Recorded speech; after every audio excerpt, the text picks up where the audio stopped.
what we call the entire vaccine development pipeline. We have from testing in the test tube, which we call in vitro. We have the lower animals like the mice, where you move to. We also have the higher animals, the monkeys, where you do preclinical development before you move into clinical trials in humans, which we do in collaborations with other institutions such as Aga Khan University and Kenya Medical Research Institute.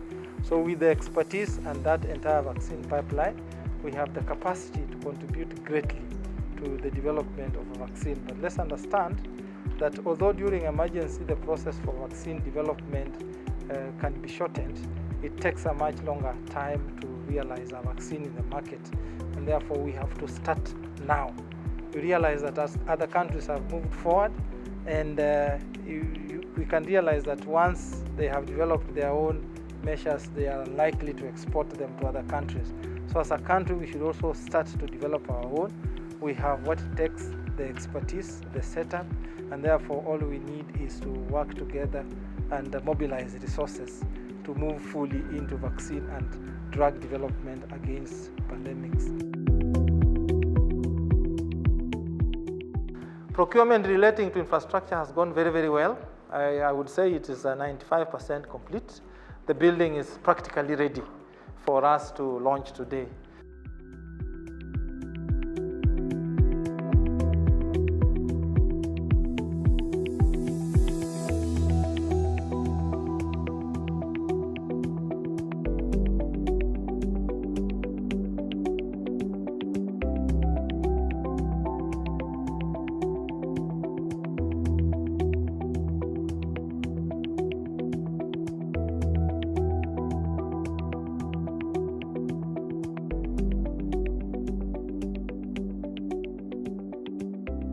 This is what we are calling the master plan of the building. So this is the building which is the testing center. So when the testing staff come, or they will enter through this area, then that is the changing area where they will change. And then when they reach here, if they are doing serology work, they go into this serology room where we also keep freezers. If they are doing the molecular testing, they will move straight and come to this lab. Those who are coming to receive samples will be in this lab, and then those who are doing the extraction will move to this lab, and those who are now doing the preparation for what we call reverse transcriptase PCR, the RT-PCR, which is the actual level where you now detect the viruses in the sample, will be in this room. And this is the room now where you have the machines that will tell us whoever is positive or not. Once the data come from there, it will be accessed online by people in the staff office. This is a clean room. So to enter this, you enter it directly from outside into the room because it's a clean room. So this is where the information will come from, and then from there we can be able to remit it to the Ministry of Health. We have a cold room here, -20 cold room, which has been installed and is working for storage. And we will also have other storage facilities, fridges in these other rooms for keeping samples. Just in case a sample does not work out, we can always go back to the original sample and run again.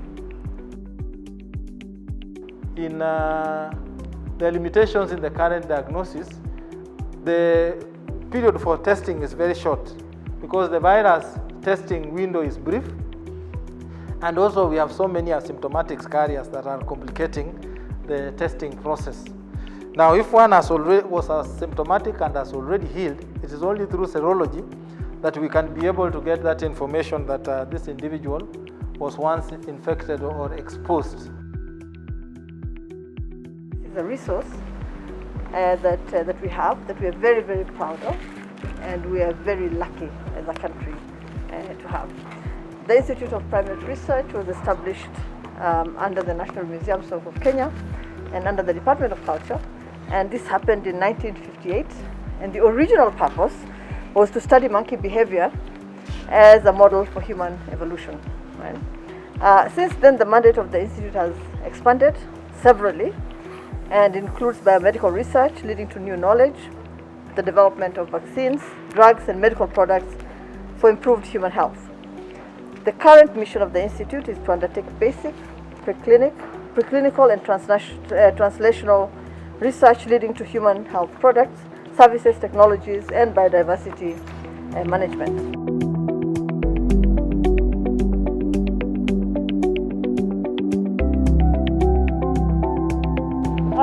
Today, I think, is one of the happiest days of my life in this department because culture is being put at the center of research and technology.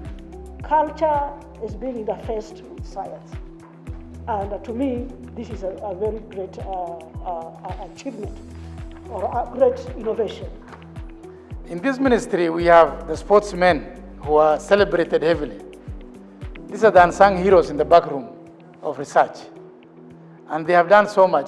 Before you arrived, I had a chat with the director. And I asked him, for your time you've been in existence as IPR, what have you done for us to celebrate your existence? And what he told me is just baffling. They have contributed so much to the field of history and the field of medicine and research in science. Because nobody has known about IPR. And I think we need to hear more about IPR, like any other department that we have. I couldn't believe that we had this institution and it wasn't well recognized, wasn't well known, and most importantly, that what you had done was not acknowledged, you know. And that always struck me as odd.